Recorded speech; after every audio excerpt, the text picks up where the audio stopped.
সারাটা বছর আমরা অপেক্ষা করে থাকি আমাদের শকুন্তলা কালীবাড়ির পুজো আর তার মেলা কবে হবে। তো আজকে আমরা টাইম করে দুজনেই এই মেলায় যেতে পেরেছি। পুজো যদিও বা যেতে পারিনি।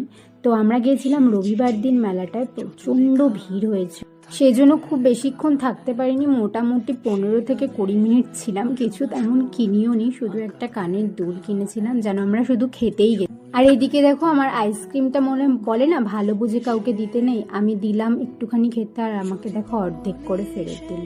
কি আর বলবো বলো, চলো এর শোধটা পরে নেওয়া হবে।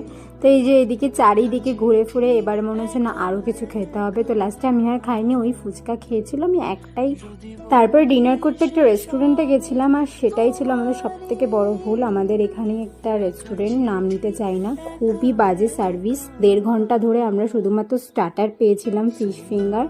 লাস্টে ডিনার অর্ডার করেছিলাম, সেটাও আমরা খেতে পারিনি, অনেক ঝামেলা করে বাড়ি চলে এসেছিলাম। চলো নেক্সট।